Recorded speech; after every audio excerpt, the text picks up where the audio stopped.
नमस्कार दोस्तों। और ये आज की इस कहानी के नाम है उपहार। मम्मी, शाम को हम दुलारी ताई जी के यहाँ पे चलेंगे ना। बहुत महीने हो गए, उनसे मिलना नहीं हुआ है। फोन पर तो मैं उनके हाल चाल पूछ ही लेती हूँ। आई खुश होकर बोली और कमरे की खिड़की से उसने नजर डाली तो सामने वाले घर में कोई हलचल नहीं पाकर हैरान थी। मम्मी, वो ताई जी के यहाँ पे कोई नहीं है क्या? कितना सुनसान लग रहा है, जैसे महीनों से वहाँ कोई नहीं रहता हो। माही ने चिंतित स्वर में अपनी मम्मी से कहा, तू आज ही तो आई है, पहले चैन से बैठकर मेरे हाथ का गरम गरम खाना तो खा ले, फिर बातें करेंगे। और देख, खिड़की से बाहर देखने के चक्कर में तेरी चाय भी ठंडी हो गई। सरोज ने बात को घुमाते हुए बोली और रसोई में फिर से चाय बनाने चल दी। महीनों बाद माही अपने मायके आई थी, अपने परिवार से मिलने को उत्सुक थी। दुलारी ताई जी सबसे बड़ी थी, उसके बाद दो ताई जी और सबसे छोटी सरोज जी थी। माही सबसे छोटी थी तो उसे बचपन से बहुत प्यार भी मिला था सबसे। सब भाइयों के बीच में केवल माही इकलौती बेटी थी। सबके बेटे थे तो बचपन से ही माही सब ताऊ जी के बच्चों को राखी बांधती आ रही थी। सरोज जी की माही इकलौती बेटी थी। उसके बाद उन्होंने दूसरी संतान उन्हें नहीं हुई। प्रभु की यही इच्छा समझकर माही के मम्मी पापा ने उसका अच्छे से पालन पोषण किया और कॉलेज की पढ़ाई पूरी होते ही उसके लिए लड़का देखना शुरू किया। रोहित उन्हें पहली बार में ही अपने बेटे के लिए पसंद आ गया। माही के ससुराल वालों को माही बहुत अच्छी लगी और उन्होंने ये सोचकर भी हाँ कर दी कि माही की परवरिश बहुत अच्छी हुई है। सब देवरानी और जेठानी में बड़ा ही प्रेम है। इसी तरह माही भी अपने घर को बांध कर रखेगी। परिवार में इतना प्यार और एकता देखकर माही के ससुराल वालों को गदगद हो गए। उसकी शादी में माही के तीनों ताऊजी लगे हुए थे और उनके बेटे भी सेवा में हाजिर थे। दोनों ताऊजी दूसरे शहर में रहते थे, पर शादी की तैयारी हेतु वो 7-8 दिन पहले ही आ गए थे शादी की तैयारी के लिए। शादी के बाद माही अपने सभी ताऊ और ताई जी की बातें करती थी। हमेशा उसके आने की खबर मिलते ही उनके सामने रह रही सबसे बड़ी ताई दुलारी जी से पहले आ जाया करती थी। पर जब उनसे अपनी मम्मी से पूछा तो वो बोली कि तेरी ताई जी अपने मायके गई है, उनके भतीजे की शादी है। जब अपनी मम्मी से माही पूछी तो 2-4 दिन निकल गए। एक दिन माही ने दुलारी ताई जी को फोन लगा दिया। ताई जी, आप कब वापस आएगी? मेरा आपसे मिलने का बड़ा मन है, वो पूछी। दुलारी ताई जी पहले चुप रही, फिर बोली, लाडो, मैं अब वापस कभी उस घर में नहीं आऊंगी। मैं वो मोहल्ला छोड़ चुकी हूँ। तुझे मिलना है तो चौराहे के पीछे जो मंदिर है उसके सामने मकान नंबर 21 में आ जाना। हम सब तुझे वहीं मिलेंगे। ये सुनते ही माही सकपका गई।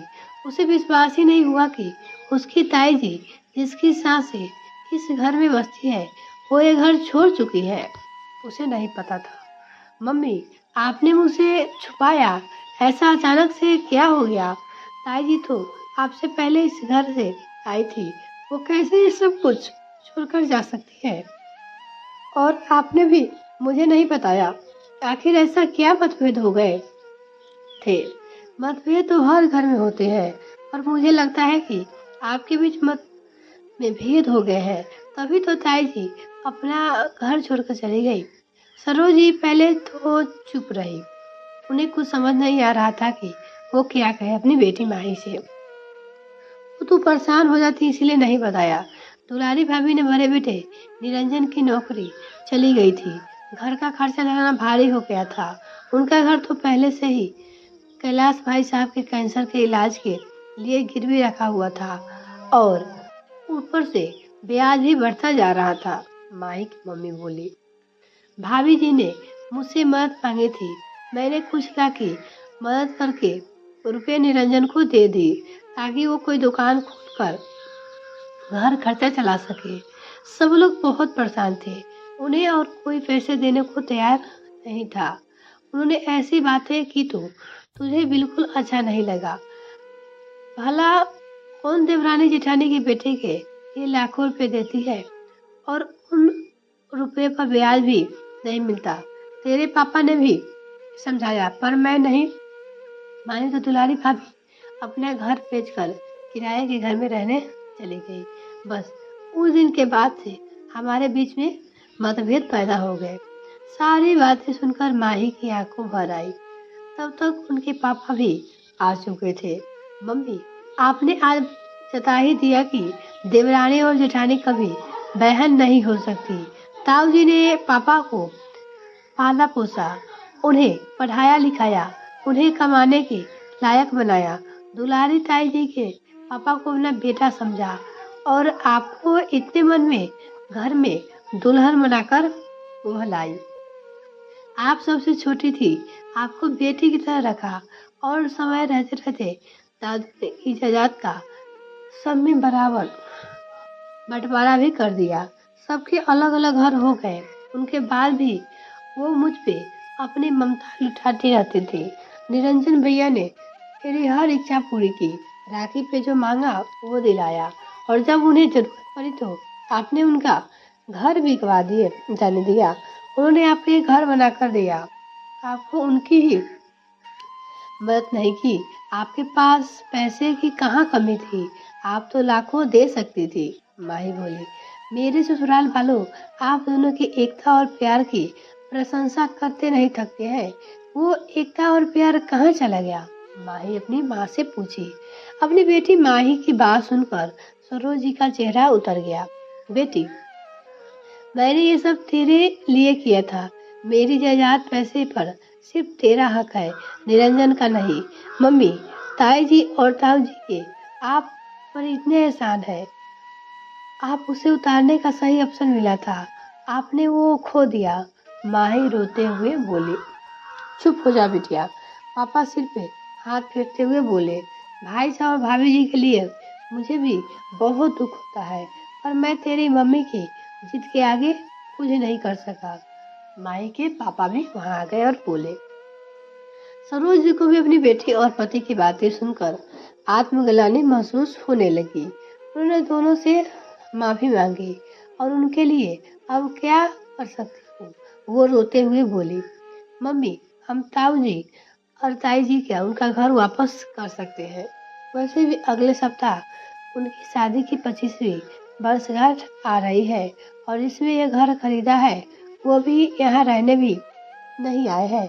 माही ने मालूम किया कि जिसने ये घर खरीदा है वो एक दलाल है जो सिर्फ घर खरीदता है और उसे आगे अच्छे दामों में बेचता है। अगले सप्ताह वो सब दुलारी जी के घर गए। ताऊ जी के कीमतों के इलाज में बहुत कमजोर हो गए थे। निरंजन ने अपना काम शुरू कर दिया था, पर अभी वो सिर्फ घर खर्चे ही निकाल पा रहे थे। भाभी और भाई साहब, आपको विवाह की 25वीं वर्षगांठ की बहुत बधाई हो। एक कहकर सरोजी उनके पैरों में गिर पड़ी। मुझे माफ कर दीजिए, आपने हमें अपने बच्चे की तरह पाला और हम आपके लिए कुछ नहीं कर पाई, लेकिन आज हम आपको एक उपहार देना चाहते हैं। सरोजी ने मकान के कागजात उन्हें सौंप दिए और अपने सारे मतभेद और मनभेद खत्म कर दिए। अब उसे गलती का एहसास हो गया था। यह कहानी आपको कैसी लगी कमेंट सेक्शन में जरूर लिखिएगा। वीडियो को देखने के लिए बहुत बहुत धन्यवाद। अगर आपने वीडियो चैनल सब्सक्राइब नहीं किया तो प्लीज़ सब्सक्राइब कीजिए, साथ ही बेल आइकन पर ताकि मेरी आने वाली वीडियो का नोटिफिकेशन सबसे पहले आपको मिल सके।